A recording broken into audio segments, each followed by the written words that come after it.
ډیرو محترم مسلمانانو، نن یو بهترین وظیفه راته ښیم ده، او یو حاجتونو دپاره ده، او یو مسلو دپاره ده، او یو رحمتونو دپاره ده، او یو بندو دروازو کولاوېدو دپاره. هغه دروازې چې د رب به کولو شي تاسو ته، او انشاءالله چې ستاسو حاجات په سره الله جل شانه پوره کړي.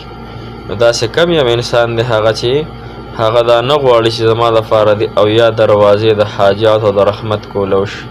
یقینا د هر سړي دا تمنا ده چې زما د حاجاتو دروازې کولو شي او زما د مسلې د په ما باندې ختمې کړی شي. نو د هغې ټولو دپاره محترمو ډیره اسانه او ډیره پاورفل وظیفه ده، او دغه پاورفل وظیفه صرف د درود شریف ته، اسان ترین درود شریف چې علماو ډیرې زیاتې فایدې دې ذکر کړي دي. محترمو خو دا په یو ناشنا طریقه درته ښیم.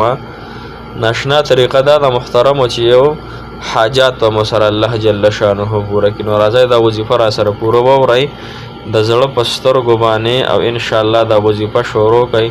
نو او یا دروازې به راته کولو شي. ها چېرته چې یوه دروازه کولو شي څومره خوشحالي بیا چې یو انسان ته او یا دروازې د رحمت او د وسعت د فراخۍ دا کولو شي، او د هغه دغه دروازې پې بندې کړی شي، نو هغه انسان به یقینا ډېر خوشحاله وي.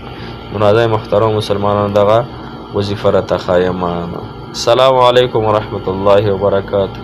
ډېرو معزز محترم او قابل قدر مسلمانان ورونو خویندو مسافرو، هغه مسافر کم چې بهر هیوادونو کې ژوند کوي، افغانستان کې دي، پاکستان کې دي، دغه رنګې د دنیا په ګوټ ګوټ کې ډېر مسلمانان دي، مسافر دي او پردي وطنونو کې دي. الله جل شانه د ټولو مسافرو اوږده زندګي د صحت او د عافیت والا نصیب کړي.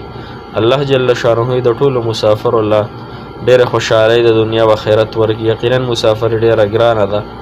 هغه د عربۍ مقوله ده که نه چې الفراق اشد من الموت.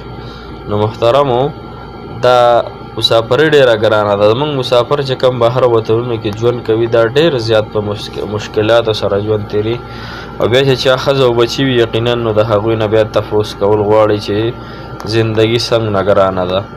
نو لہذا مسافر ته به ډېرې دعاګانې کوو، ځکه مسافر زموږ د ملک سرمایه ده. مسافر زموږ د تورسرو هغه ژوند دی، زما د تورسرو خویندو زندګي ده، او دغه رنګې زما د تورسرو میاندو هغه په خپلو بچو ته په انتظار باندې ناستې دي. نو دغه مسافرو په هر حال کې په دعاګانو کې یادو. ښه زه به هم یادوم، تاسو به هم یادوئ. محترم مسلمانانو چې زموږ کومه وظیفه ده هغه د صلی الله علی محمد دا دې اسان درود شریف وظیفه ده. درود یقینا چې داسې یو عبادت دی، داسې یو ذکر دی چې هغه الله جل شانه قبول کړی دی. ها ځکه الله تعالی په خپله قرآن پاک کې فرمایي چې ان الله و ملائکته، بشک الله تعالی او د الله تعالی فرشتې یصلون علی النبی، درود وی بچا باندې په نبی پاک صلی الله علیه وسلم باندې.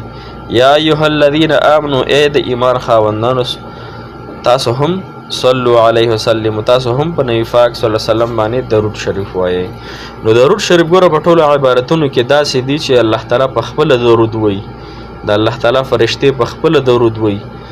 دا به تاسو چېرته هم مخکې انبیاء علیه السلام باندې نه اورېدلی چې الله تعالی پې درود وایي، بلکې الله تعالی په دا د نبي پاک صلی الله علیه وسلم شان دی، د هغه دی هغه عظمت دی، نو د الله تعالی سره محبت دی.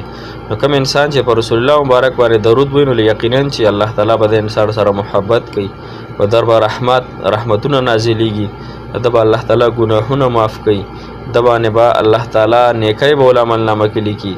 او بل دا چې د هر تنګۍ او د هر پریشانۍ د ختمېدو دپاره درود شریف ډېر زیات بهترین عمل دی.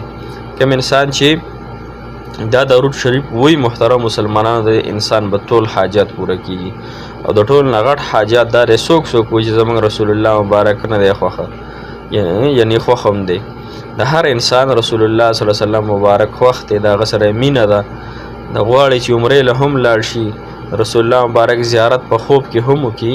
نو محترم مسلمانانو علماو ذکر کړي دي چې کوم انسان دا درود شریف روزانه 1000 وارې وایي که نه، نو هغه ته به په لږو ورځو کې د نبي پاک صلی الله علیه وسلم هغه زیارت مبارک نصیب شي، یعنی په خوب کې به رسول الله مبارک په وویني.